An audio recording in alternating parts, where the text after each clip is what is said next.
In today's video, I'm going to show you how to write the equation of a line when you are given 2 points. The example I'm going to start with is to write the equation of a line that passes through 4, 3, and 3, 1. So I'm simply listing the 2 points for you, but you might be given a table of values, you might be given a graph, but by whatever means you're given these points, as long as you can pull out 2 of them, I can show you how to write the equation of a line. So for example, you have a table of values that has 5 ordered pairs on it. Just pick whatever 2 you want and you'll follow what we're about to do right now. So as soon as I see equation of a line, the first thing I would do is annotate it as y equals mx plus b, right? This is the slope-intercept form of the equation of a line. There are different forms, but for me, this is going to be the easiest one for us to be able to write it in given these 2 points. And now with the equation y equals mx plus b, there are 2 important things that are going to have to get filled in here. The m and the b, right? So to write the equation of a line, I need to fill in what my slope is and what my y-intercept is, okay? Now for one of these variables, we have a formula for finding it, and that is the m, the slope. And the formula, I wrote it right below, is y2 minus y1 over x2 minus x1. So to use this formula, you need 2 points. Well, we were given 2 points. So we're gonna be able to start this process by finding m. That's our first step to writing the equation, is let's find out what m is, what the slope is. So like I said, you need 2 points in order to use this formula. I have my 2 points and I've labeled them. So my y2 and y1, again, remember those are just labels, right? These are not exponents. These don't mean any mathematical operation. They're just labels. So my first order pair, I chose to label x1, y1, and the second one, x2, y2. And now all I need to do is substitute into the slope formula in order to find the slope. Now, if you need help using this formula, I do have another video called, I think it's called Finding the Slope Using the Formula. So if you need some more practice with it, you can watch that video. But if you're okay with it, let's follow along.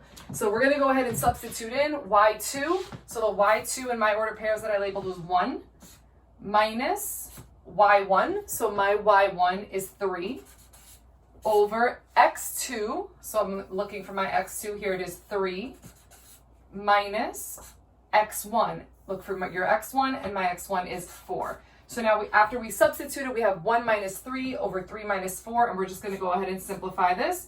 1 minus 3 is negative 2 over 3 minus 4 is negative 1. And we can simplify further because a negative divided by a negative is a positive, and 2 divided by 1 is just 2. So this actually simplifies to 2. So we've already found a very important part of the equation of this line. Our m, our slope, is 2, okay? That part is really important, but we're not done. We still have to find our b. That's step 2.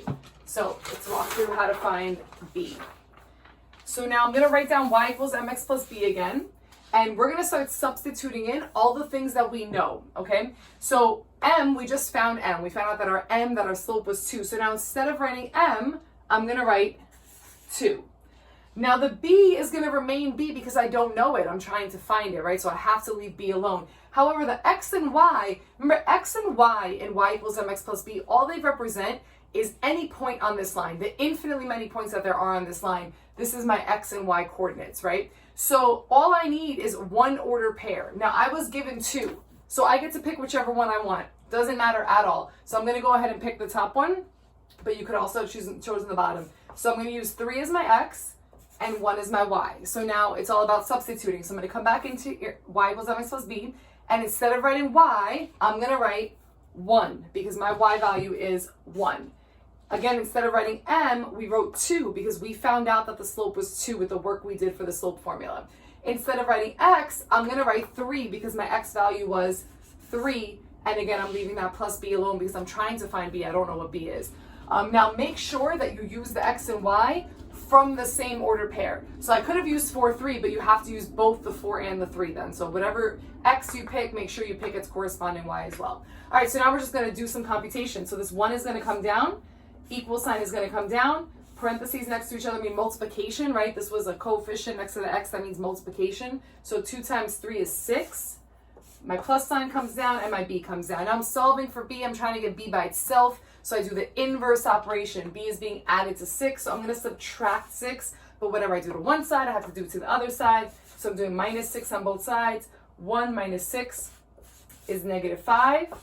6 minus 6 is 0, so it cancels out. and I'm left with b equals -5. So this is really important. I found out that second critical part of my equation, the b, the y-intercept. And now I can use these two things that I found. Remember, we found out that m was 2, and I can substitute these back into that y equals mx plus b to state that the equation of a line that goes through these 2 points has to be y equals 2x minus 5.